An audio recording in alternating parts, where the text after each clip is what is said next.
Hey guys, welcome back to another episode of the Hello Canal podcast. Welcome back. How's everyone? I hope everyone's doing well. For today, right before I begin, right, just want to check with everyone if you have a cup of coffee because today's topic is going to be a very or a rather long one. So hope you guys take a quick pause here, get your coffee, get your drinks, get your tea, and then let's begin. All right. So today's topic we're going to be talking about living beyond your means, right? And this is basically the reason how I got around this topic for today is because there has been a recent craze over the new iPhone 12 that was just launched, and all over my Facebook, my Instagram, all the social media accounts, you can see that in Malaysia there are a lot of queues, a lot of lines of people just trying to get to the store as early as possible and purchasing the first batch of iPhone 12s, right? So the new iPhone 12 is already available now, and it's ready at your local stores. Yay! But first, let me just clarify, where I stand on this. Because for the people that know me, iPhone, I always see iPhone or Apple products in general. Some like a over the top type of expensive products, right? That are marketed as a luxurious lifestyle goods to people, right? And oftentimes this is just way too expensive for the product that you're selling, and it takes more money than it should be taking from the children or from teenagers, right? Now, as I say children, I'm also talking about adults with the mental capacity of one, and it's not just restricted to age. So 13 November was the official launch date in Malaysia. The new iPhone 12 comes in four models, right? You have your iPhone mini, which starts at 3,399 ringgit.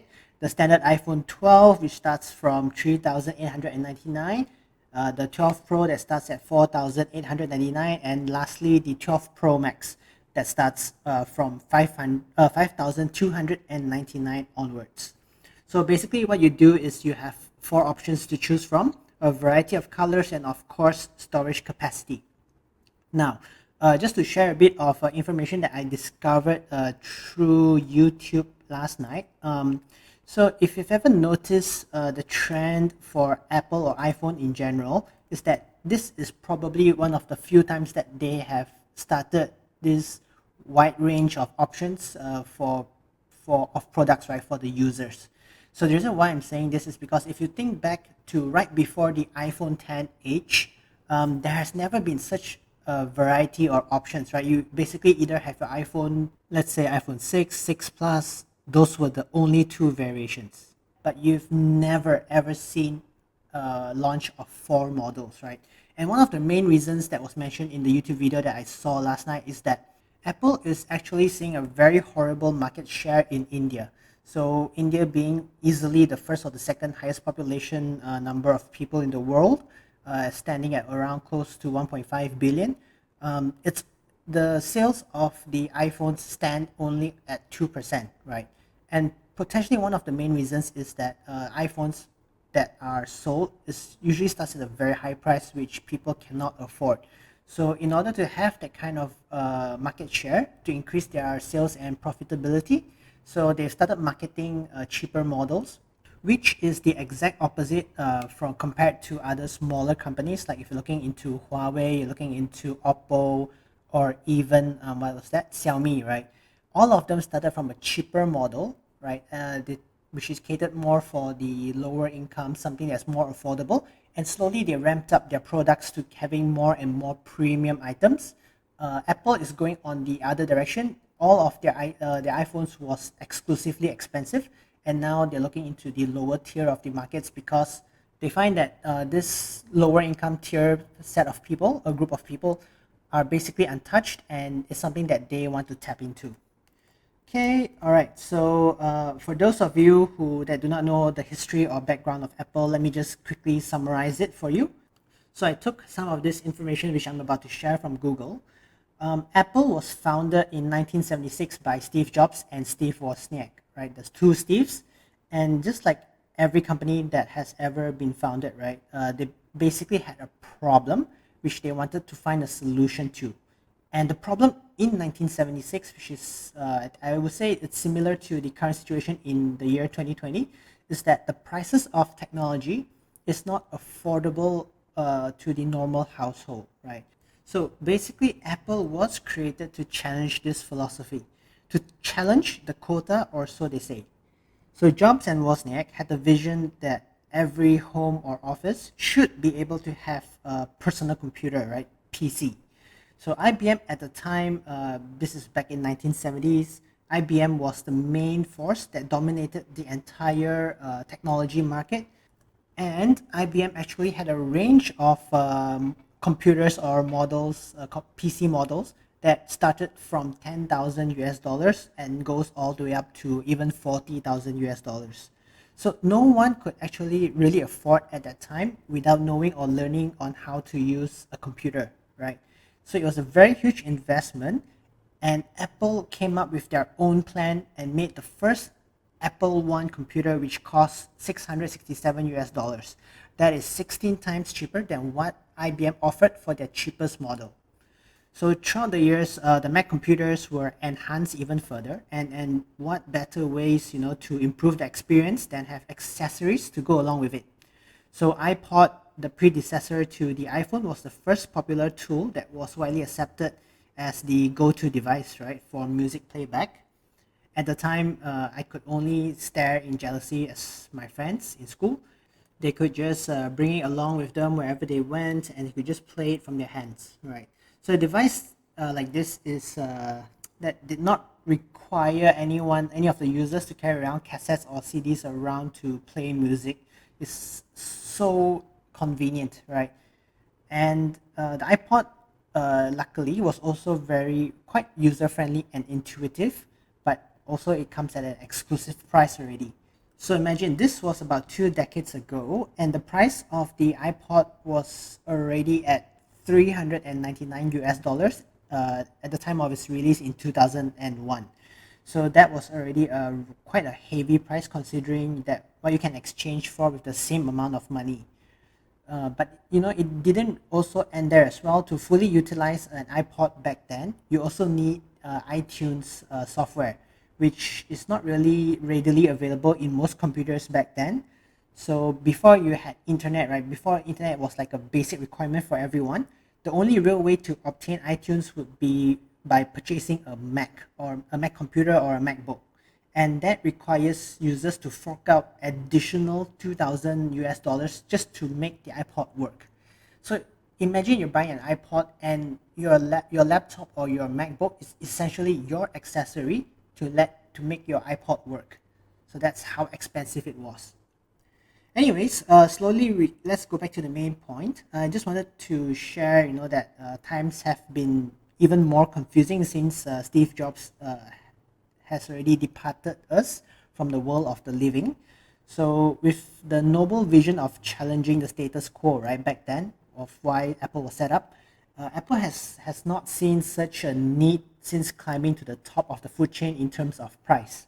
So Apple currently sells the most expensive technology across all competition and competitors. What was once the need to offer affordable technology and placing them in everyone's hands now has turned into capitalism, where consumers have started to follow it like a cult, right? And they're not able to live without changing their ecosystems.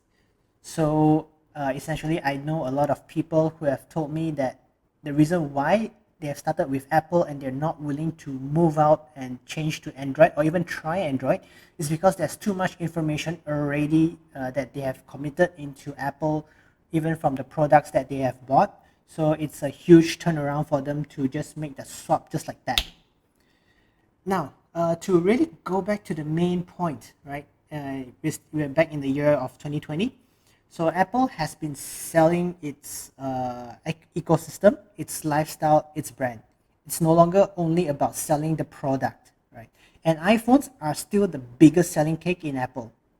So it easily covers around 50% of all sales globally.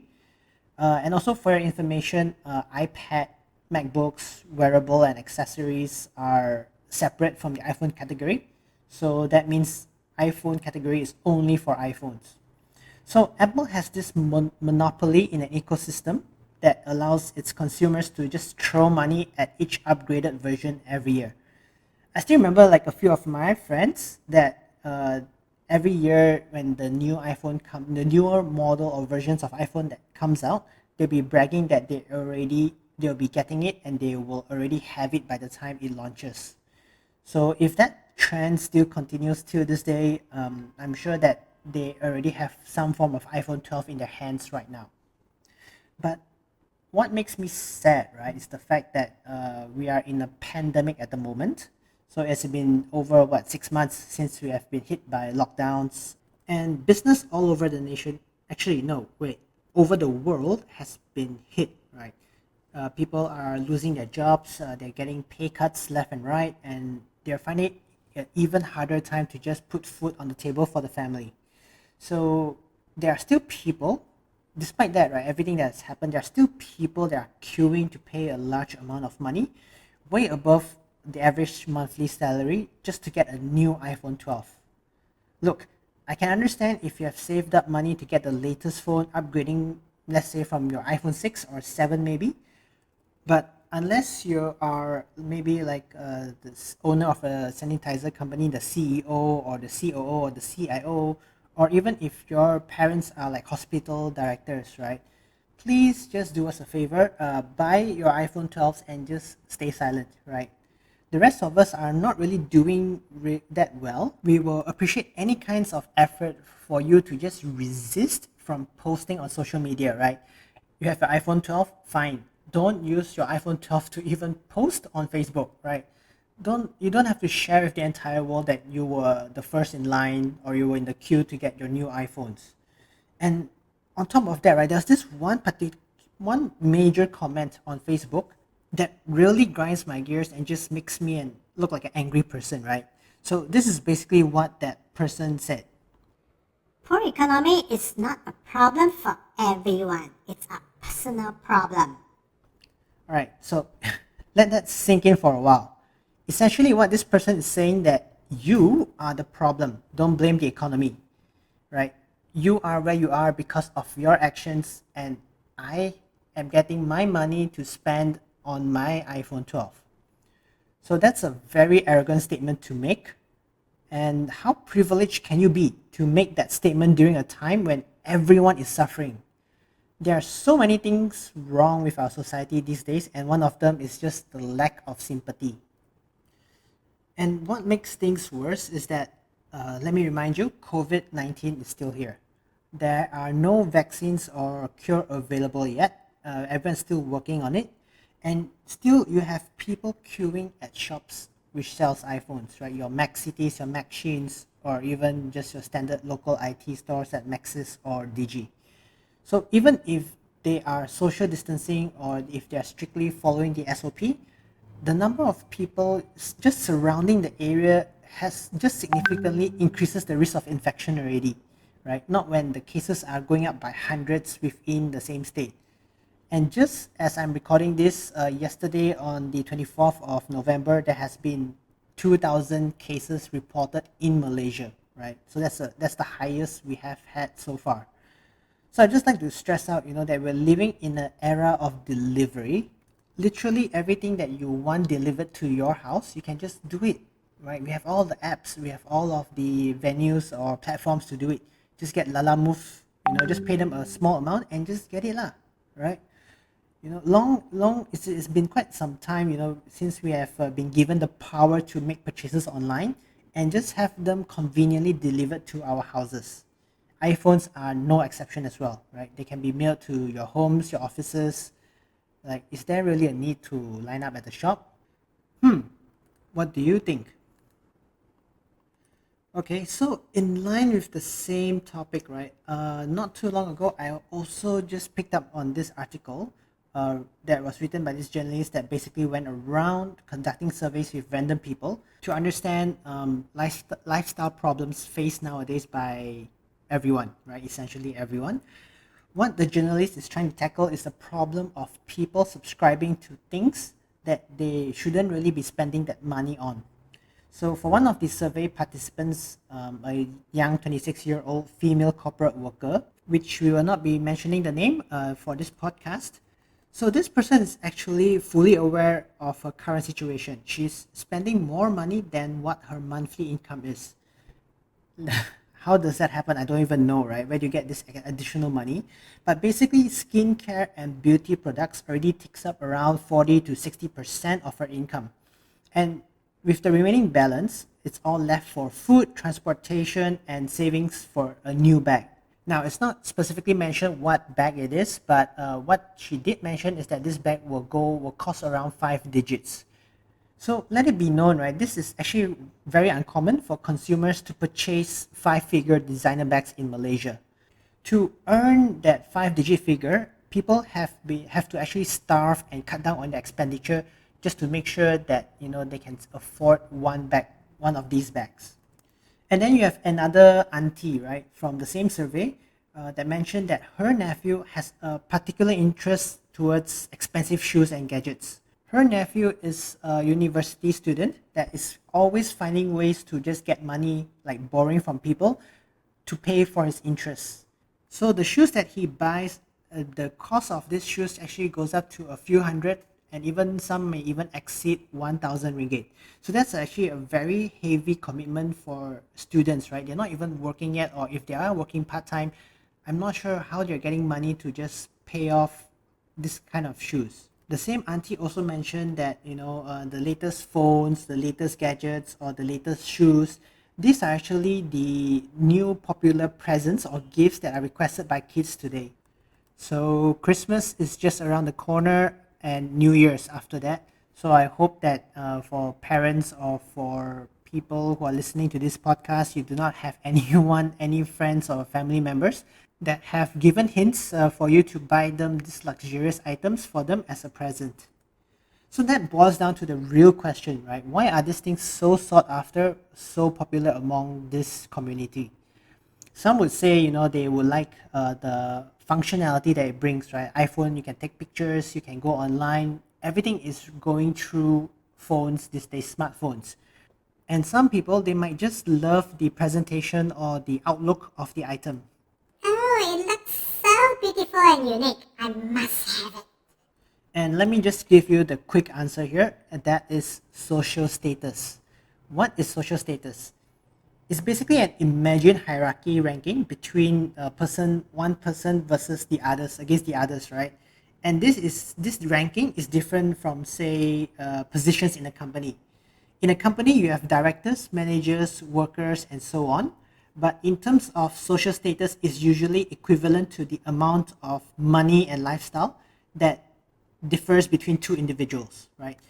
As someone who comes from a Chinese family, this is something that I had to pick up, as I grew older. You see, every Chinese parent have this wonderful need to just showcase their luxurious lives in front of their friends and family. Parents, they'll sit around in a circle during Chinese New Year, during gatherings. They put on their fake smiles. Sometimes I think they're just too pretentious, but I could be wrong. And they start to make subtle signs, on displaying any new jewelry or new phone, or even like a big fat wallet with tons of cash inside. All they need to do is they just put it on the table, and if you're brand conscious enough, you know what they're trying to show off. And once they have all of these subtle items displayed on the table, that's when the actual discussion happens, right? This is when they actually start talking about what has happened to them since everyone last met. So you might hear things like, My business picked up and has been doing very well. I bought a new car, a new home. Oh yeah? My son, scholarship go US, Harvard, listen before? Top school, I tell you. Don't say I brag lah, but this bag I bought, the price I can buy one car leh. and so the comparison basically just starts, it just kicks off from here. Everyone is just throwing facts and fiction, right? Whatever they can to just indicate that they are a tier or a level above the rest. As a kid, I didn't knew any better. I was just trying to force good grades or just try to study hard, just hoping that my parents have a fighting chance in this dog eat dog society or family. I'm not sure if this is applicable to you or if you're familiar with these kind of situations, but when we are having dinner at restaurants with friends or families, right, there will always be elders or the more senior people that are fighting to pay for the entire meal. The belief here is that the person who can afford to pay for everyone is usually the person that is doing doing better or the best, the alpha male or female that is looking after for, the rest, right?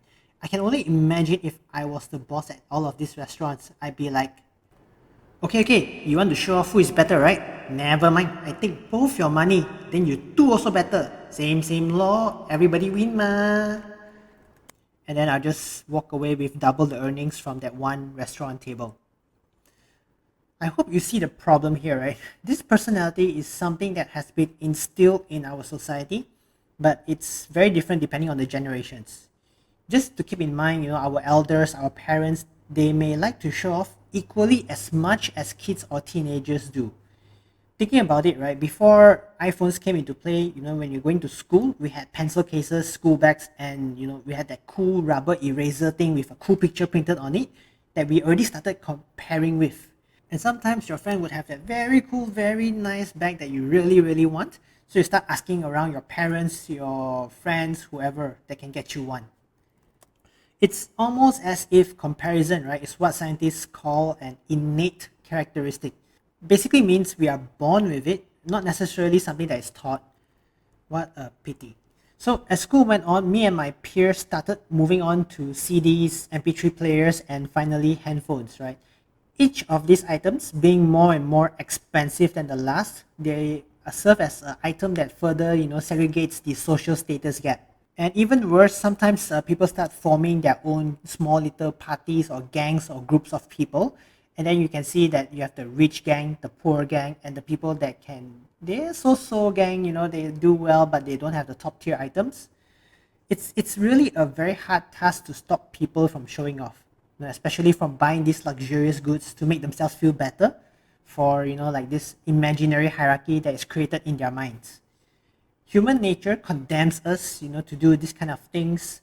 So if we ever manage to resist the urge in our entire lifetime to just not go for the latest, the most expensive product or something that's luxurious, we are as good as Buddha, right? Or I can even say that you can just replace Buddha. You're as zen as him, right? Unfortunately, being the humans that we are, it's very easy to succumb to this problem, to just fall down this rabbit hole and find it harder and harder to just climb back out. So the younger generation suffers from this the most. You see, teenagers, they are basically always exposed on the internet, and with internet comes advertising, marketing, branding, and to a growing child's mind, this is a lot of information that can be absorbed and processed. So without the right kind of adult supervision, they start to live the luxury in their heads, and slowly this translates into the need or the thirst to actually have it in physical reality. So yeah, teenagers today, they cost their parents more than any decades before, right? I've seen kids wearing Anello bags, making phone calls with iPhones, even checking messages via their iWatches or listening to music via their AirPods. Some of them are even floating around on Adidas NMDs. Never has kidnapping been more lucrative than ever. A kid now comes with maybe close to $1,000 worth of goods on them.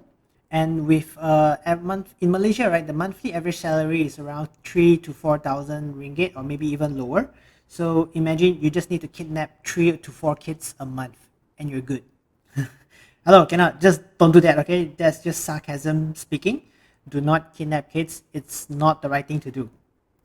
So this mentality of, favoring social status is actually a very toxic one. But who can we blame, right? There must be a reason this is such a widespread problem, and someone has to be the root cause of this problem. Do you think it's the consumer's fault? Should adults know how to adult to know better than to chase and climb this imaginary hierarchy? Or are parents to be blamed for not only educating their kids on issues like this, but also they spoil their kids by giving them these luxurious items as presents? I know of a family whose children often get expensive toys and gifts, and this is to maintain the lack of attention or possibly the love that the parents can offer. So it's a one-for-one exchange time for expensive toys or presents. So before we jump to any conclusions, right, the parents are working very hard with long hours. Obviously, like any decent parents, right, they always want what is good for their kids, But to be an awesome parent, I think there are three things that you actually need to provide for your kids, right? So the first thing I would recommend is good education. Second would be healthy food. And the third thing, which this is one thing that parents cannot offer, a lot of parents cannot offer, is their time, right?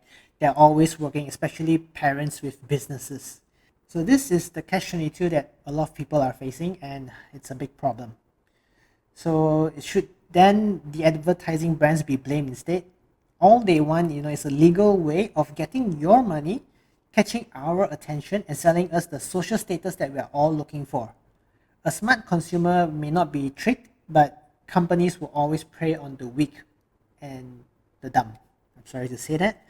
Take an example. You go to McDonald's. You may not notice this, but whenever you check out the menus, right? When you check out what they have on the menu, it's always the combos, the value meals, or whatever latest invention that they intend to promote to you that has the biggest, brightest picture. It catches your attention directly, and before you know it, all the other options have already been ignored. The a la carte menu is always on the side where it's not directly visible to the eyes. Sometimes they're mostly just words, but sometimes they do have pictures, and the prices are all most of the time not aligned to their items that they're selling. So it's always a very hard time to process this because what they want is for you to subscribe to their value meals.